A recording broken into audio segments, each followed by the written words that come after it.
When you realize what your future can be, you want to do it right. UCF Online offers more than 100 fully online programs, plus personalized support from success coaches, so you can get to the future that's right for you.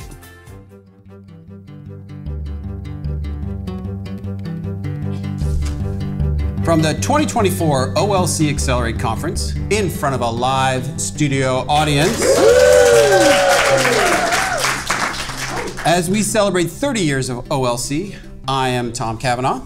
And I am Kelvin Thompson. And you all are listening to Topcast, the teaching online podcast. And might I say, Tom, and by way of podcast time travel, assembled in-person audience, Happy New Year 2025. Happy New Year to you. Yeah, feels a lot like 2024 so far.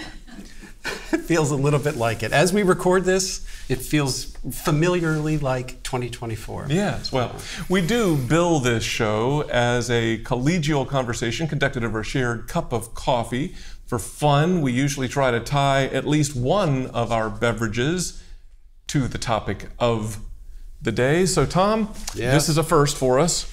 I have brewed 2 cups of coffee. Okay. You can choose one. You mean they're different cups of coffee? They are different cups of coffee. Because it's not the first time you've brewed 2 cups of coffee.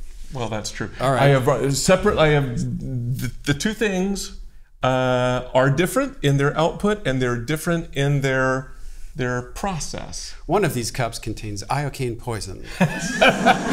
Now you're just showing your true crime novel Which is the one that you think I would think you would think I would take. No, you're just giving me that because you think that I think that you think. No. I'll take the one closest to me. This one, okay. Yes. All right. I think what you just chose, I'm pretty sure what you just chose is... Iocane is odorless. That's right.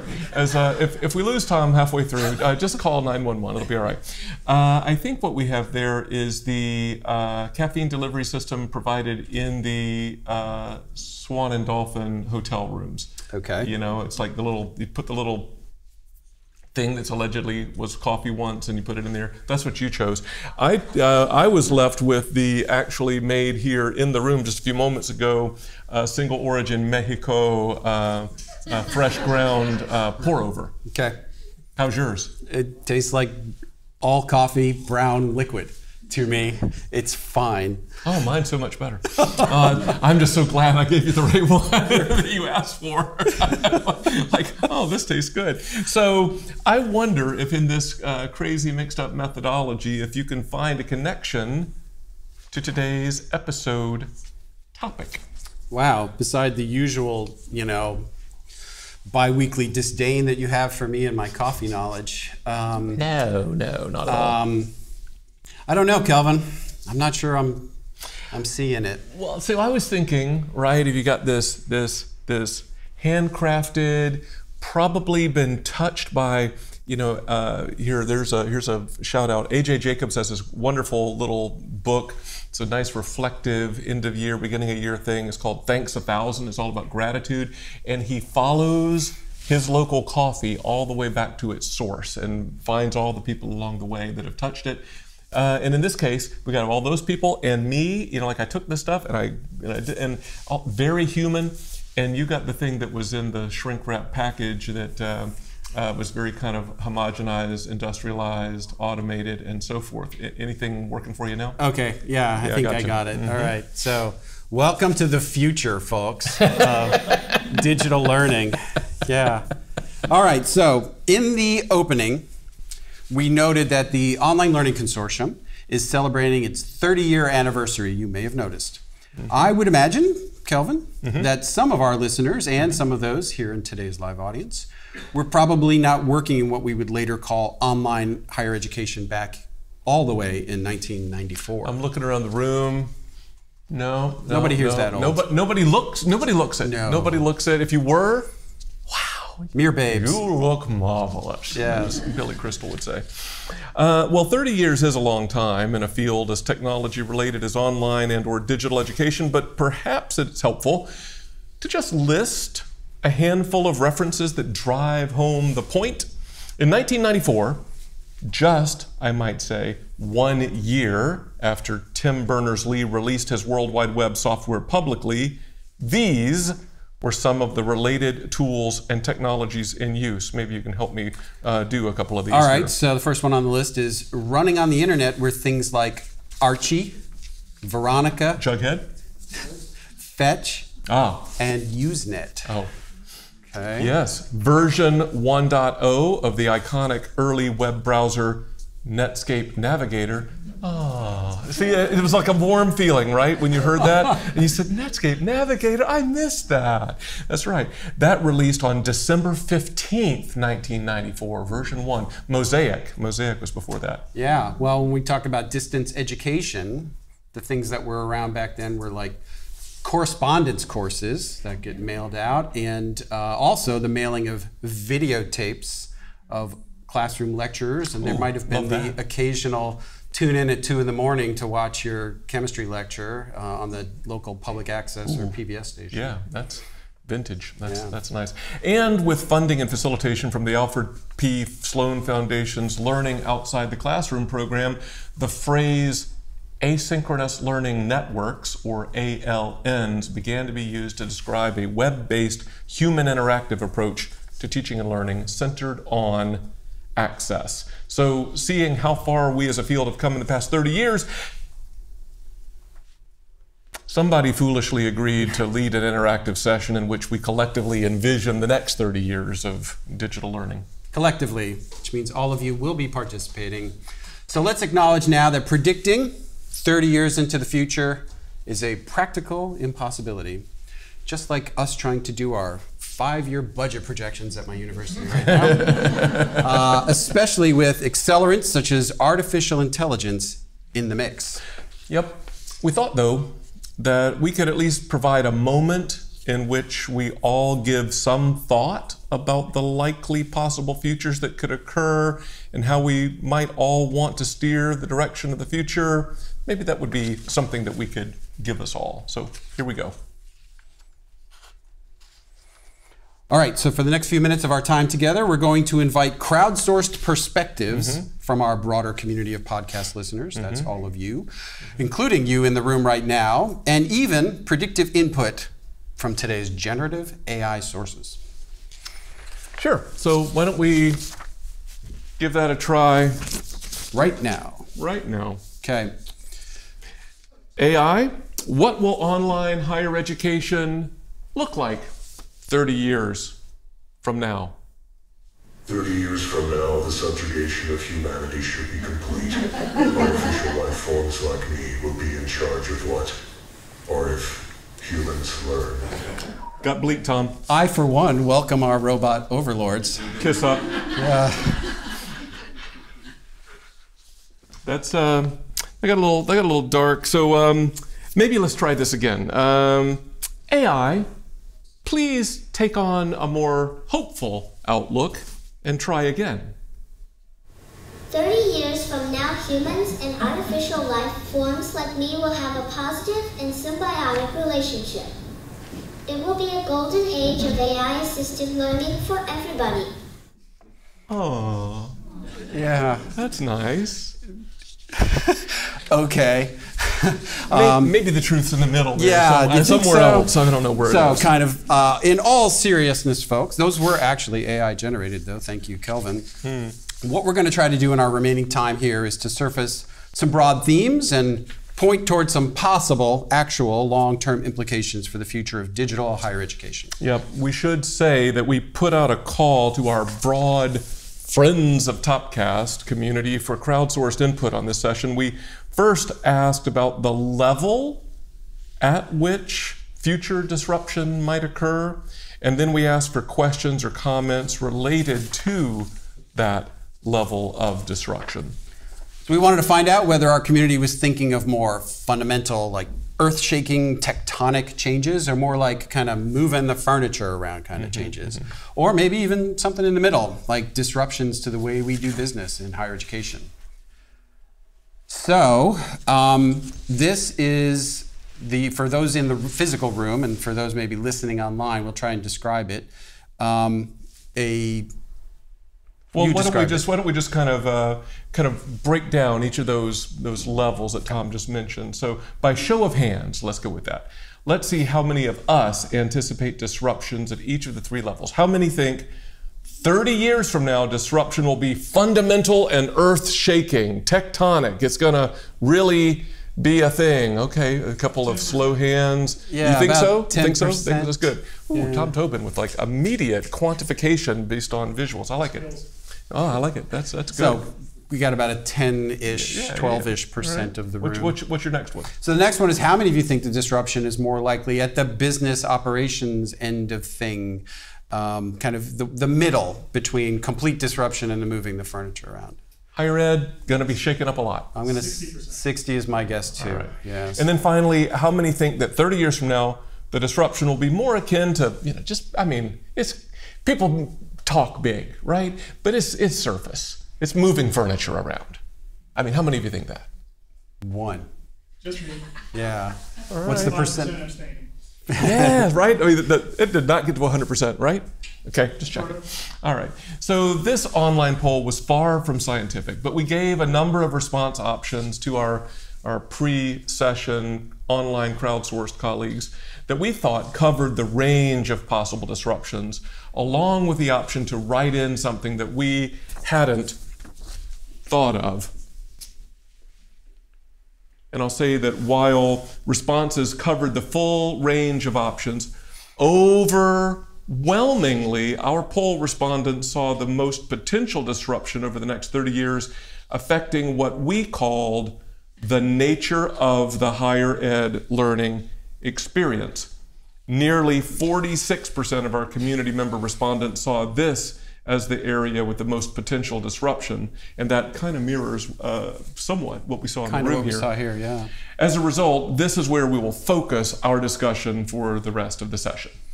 So we'll first springboard from one of our online respondents' questions or comments related to an anticipated future disruption to the nature of the higher ed learning experience over the next 30 years, followed by a comment question from one of today's AI platforms. Buckle your seatbelts. But then we're going to turn our attention right here to everybody in this room. So if you're here with us, start composing a question or a comment, something you might contribute to our discussion. We'll give you a minute while we do those first 2 areas. We'll vamp. And hey, maybe write a couple of them, because maybe AI is going to steal your thunder. Who knows? Or something. That's right. Yeah, have choices. That's right. You want to read this first one? I'll do the first one. So this came from our online respondents poll. Quote, I don't think the Carnegie Credit Hour can survive. The rise of competency-based models and the recognition that learning happens in many forms will require a re-envisioning of how higher education performs teaching and learning activities. What do you think about that? Yeah, I think there's a reason why we picked that one. I think there's a lot of validity in that, and the rise not just of competency-based education, but if you look at micro-credentials and all of these different ways of learning, DIY learning, and certificates, people, the 60-year curriculum of people popping in and out of education depending upon their stage in life and career. I think that the Carnegie Credit Hour probably, its days may be numbered. Yeah, I mean that's sort of like the marker, the signifier of, it's kind of the DNA of how we do things today. Everything kind of, you kind of reverse engineer it back to the Carnegie unit, right? The credit hour. Yeah. And we're like, okay, well, why do classes have to be this much and that many and this, all that, and it kind of, well, you can't, and you can't, and you can't, and you can't. I mean, yeah, probably. Well, we did kind of hear a little about that in the keynote. I was today thinking the same thing. Of those of you who were at the conference, and it kind of goes back to the, manufacturing and Taylorism and time cards clocking in and out, and there's a very similar sort of thinking on that paradigm into higher education. But I think the piece that's relevant for us is it's in digital learning where it will be disrupted. It's probably not going to get disrupted in the traditional classroom where people show up Monday, Wednesday, and Friday from 10 to 10:45 and, listen to lectures and take notes. It's probably going to happen online. And I think it's probably people in this room. You think?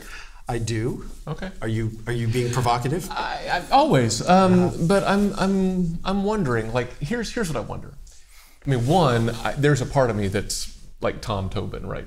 Without the nice mustache and the fuller, beautiful locks of hair. There's a man crush going on here. Another 10 feet of height. But apart from that, I mean, I'm kind of like Tom that, I mean, we sure are hyping this, but maybe it'll be a whole lot of nothing. But in my bleaker moments, what I wonder is if the more that institutions are well-resourced and have a lot invested in the normal way of doing things, if they will be what you just said, the classroom instruction and all will be some version of classic.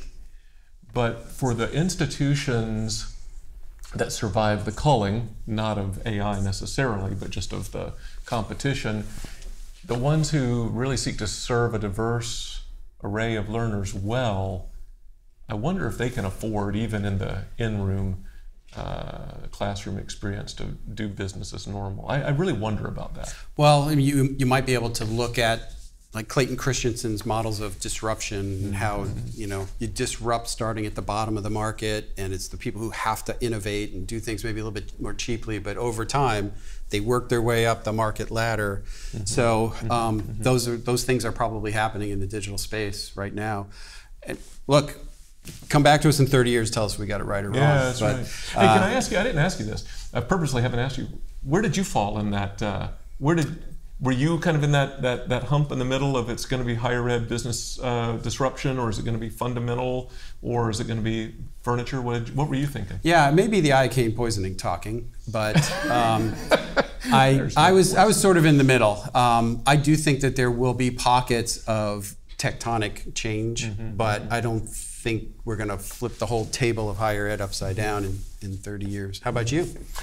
I like to think, actually, that there will be some maybe bleeding edge, change it all up, the nature of assessment, that institutions of higher education become partially places where you get access to the resources that some people already just get, the AI-powered what's-its and personalized learning and all that stuff, and that it's really about assessment and it's really about value add in-person connections of some sort, whether that's in the assessment realm, validation realm, engagement realm. You're paying for something. What are you paying for? That's. I don't think it'll be everywhere, right? But I like to think somebody's doing something like that. Yeah. Was it William Gibson said the future's already here, but it's just not evenly distributed? That sounds like that could be. That's possible. Speaking of the future, it's getting here faster, moment by moment. Do you want to read the next contribution Sure. and say who it's from? Yeah. So this next one is from one of our today generative AI tools. Specifically, this one came from ChatGPT with a little bit of prompting. I'll go ahead and read the whole thing. Given the rapid pace of technological and societal change, how might the role of higher education evolve by 2054? Step one, repeat the question.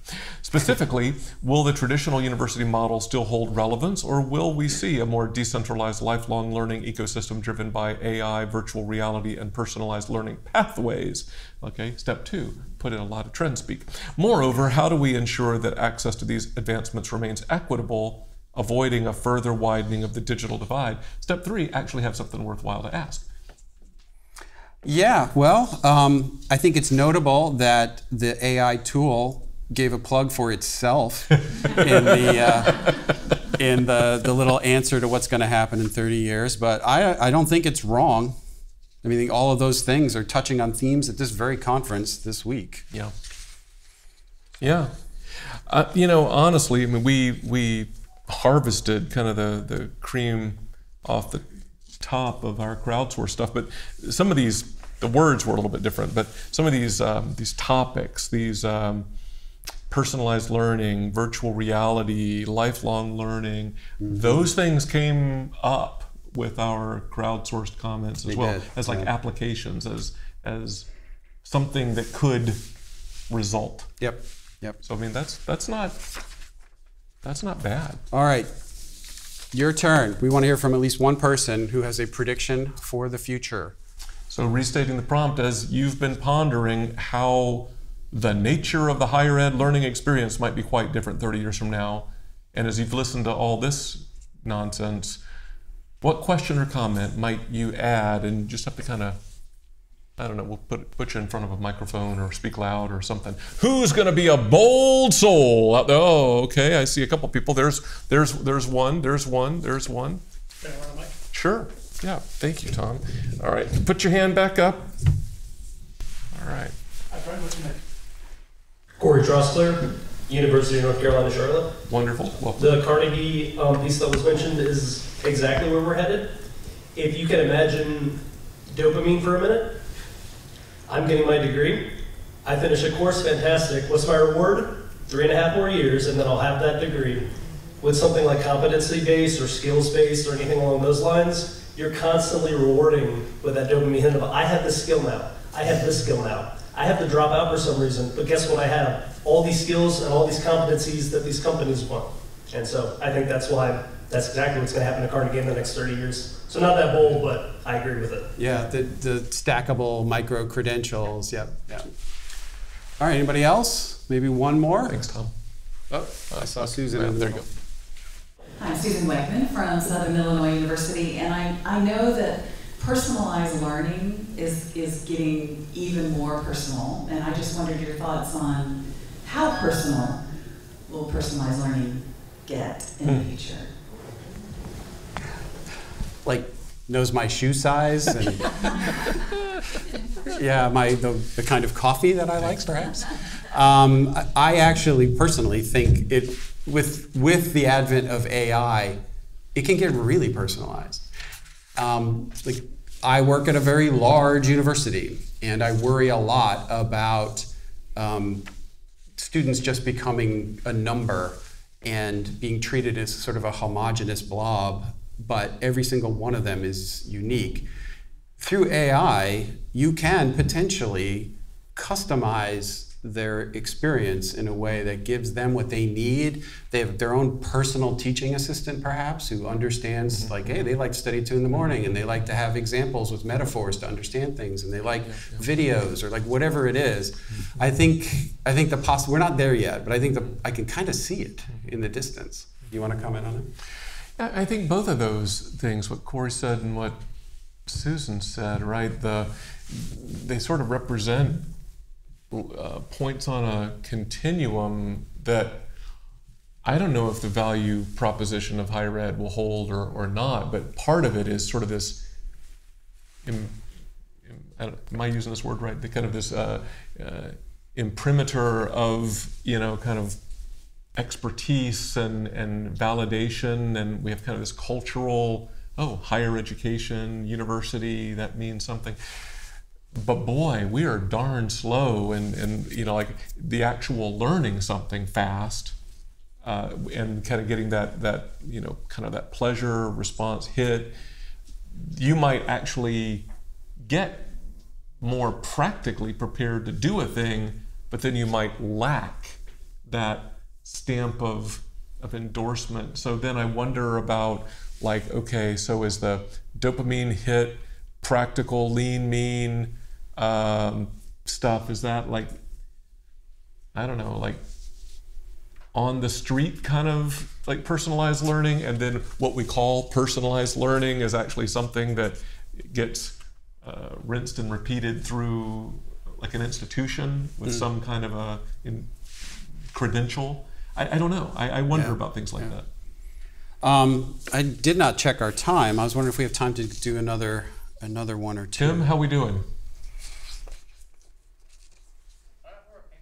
Okay. Yeah. Whatever that means. Okay. That means keep talking. Okay. Keep talking, Tom. So as I look at some of our other options here, I was thinking of Online 3. Maybe we talk about that one, and then we can pick another AI to do. Okay. So I'll go ahead and read that one. So another contribution from the crowdsourced is the following. Higher education will have to do the harder work of teaching people how to assess the inputs, judge which are truly factual, assemble the information that is pertinent, applying it properly, and then assessing the results. This is critical thinking writ large. What is higher education's role in this new world? What is our role in instruction, assessment, and credentialing? Yeah, there it is. Right? I have thoughts. Do share. Yeah, and I think this is such a great comment, especially in the age of artificial intelligence, where who wrote that thing? Who created that piece of art? Is that news article fake or true? Is this video actually a real video? Like, how do you assess validity of sources in an age of AI? It's going to become increasingly hard to do. And teaching our students how to do it, I think, is going to be a really important value of the human in the educational process. Even before the advent of AI, just the age of the internet, where the sum total of the world's knowledge is in this phone here in my pocket, what is the role of educators? And someone said one time that I really liked as a description, that in this information age, the role of educators is to curate what's important and then sense make what is important and how to understand it and apply it in your own life. Because in a sea of knowledge, how do you decide what's relevant and important and then use it in some relevant way? So here's what I hope. This has been a theme we've been exploring for, I don't know, close to 2 years now on the podcast, anytime that we talk about AI. But I really hope that we lean into the uniquely human. And coincidentally, in the morning keynote on the day that we're recording this at OLC Accelerate 2024, Dr. Christina... Dr. K. Yeah, Katopoulos, yes. Kind of talked about the power of connection. And I was really fortunate to run into her in the exhibit hall later on. And I'm like, okay, here's the question that they didn't put up on screen that I typed in really quickly with my thumbs, but it was too long and they didn't put it on screen. You didn't get enough votes. That's right. Yeah. I didn't even show up on the screen to get votes. And so we had a very lovely conversation, very thoughtful. And when you get past, she talked in the keynote about these like scaffolds, these assignment kind of things. And I said, here's what I want to know. Because any of that stuff can be produced by generative AI as well. So to me, I mean, that's nice scaffolding, but underneath it all, it's really got to be about individuals connecting, which she talked about, lead with connection. That's what I said. I'm like, I know. But how do you, like, where does that happen? Like, what does that? Like, where does that actual human to human thing occur? And she said vulnerability. She said vulnerability. Appropriately, role, but she gave examples where she said, I tell, with my PhD in English in this writing class, I tell my students some things about my history with reading and writing that maybe aren't what they would expect. Well, she disclosed it publicly, the fact that she's got ADHD. Yeah, another piece to the pie.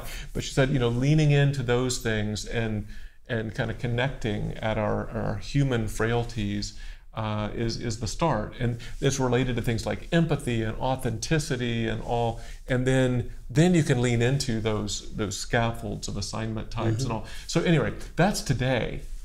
I hope that whatever that spark is, that vulnerability, empathy, human connection. Martin Buber talked about I, thou, right? Like 100 years ago. And I'm seeing philosophers and poets and theologians, as I try to understand AI, all citing that kind of thing. There's something to that. There's a kernel in there that I think all of us who care about technology-mediated teaching and learning are going to need to figure out how to nurture. That's what I think. Cool. I actually think maybe we have time for one or two more contributions from the audience. Ooh, I love the audience. I saw one hand over here. Was it, wait, Wendy, maybe we can get you a microphone. Thank you, Tom. Tom, we're going to have to hire you. Yeah. That's my hope. Okay. Well, I suppose this prediction builds on that last question. Introduce yourself. I'm sorry, Wendy Howard from the University of Central Florida. So my prediction kind of builds upon that last question, which is great. 30 years ago, with all that you cited with the impact of the internet on higher education, we were so focused on information literacy. And now I think in current day, we're very much focused on AI literacy. My hopeful prediction is that the AI literacy brings the info literacy along for the ride as the role of higher ed hopefully embraces AI literacy and furthermore responsibility in trying to identify what is trustworthy, what is the use of what we're generating through this technology. And so that was my prediction. I think you touched upon it very nicely, Tom and Kevin. Thank you. Any other final thoughts? Okay. Dr. Thompson, anything you want to add? Anything I want to add? So much stuff. I mean, seriously, we joked about it, but I don't think we have any idea what 30 years from now is going to look like. I really don't. I mean, it's going to be as accurate as my 5-year budget for my boss. Maybe we could hope it's a little bit more accurate than that, maybe just a tiny bit.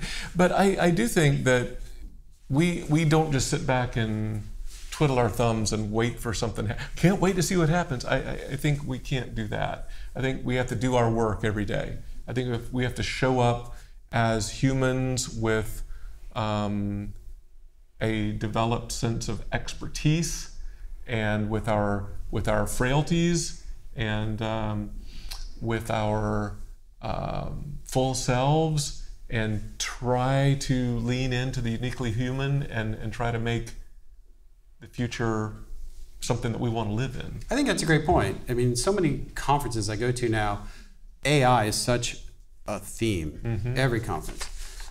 And it almost feels like AI is something that's happening to us, but it's not. We have agency here on how to develop it and use it and do good with it. So, maybe we'll leave that as the challenge for the next 30 years is, take responsibility for that agency and use the tools that are emerging, break some stuff, but do it in the purpose of good. All right, so looking at the clock, looking at the bottom of my, as you describe it, crummy cup of coffee. I don't think I said that. In so many words. So before we go, though, we want to thank everybody who contributed today to today's session, either in the room here or online beforehand. We read all the comments, even if we didn't get to them on the show. Oh, and our friends, the artificial intelligence. Yes, thank you, Dr. ChatGPT. Yeah, right. And all of them, even if we didn't read them too. That's right. They know. Yeah, so thank you. We really, really do appreciate it, especially those of you who've been listeners. I have heard some comments from various folks that you listen to the show. We really appreciate it. And as we ponder possible futures, perhaps we should keep in mind an admonition from author George Veletsianos. We should ask, who will benefit from this imagined future? And I think the answer is, we've talked about this many times on the podcast, our North Star should be our students, right? Yeah. So that's who should benefit. Do you want to kind of do the honors of trying to land the plane, as we say, or put a bow on the package? Sure. Yeah, we try to kind of, if you just fast forward to the end, we just sort of tell you what we think we just talked about in a brief summary. The TLDR. That's right, the TLDR at the end. So a quote attributed sometimes to Alan Kay is, "The best way to predict the future is to invent it." As the pace of change in the field we call online education today continues to accelerate, we must declare our highest human aspirations for the future we want to invent together as a community in the coming decades. How's that? Amen. I think that is of a piece. Awesome. So thank you for the coffee, Kelvin. Such as it is. Such as it is. Until next time, for Topcast, I'm Tom. And I'm Kelvin. See ya.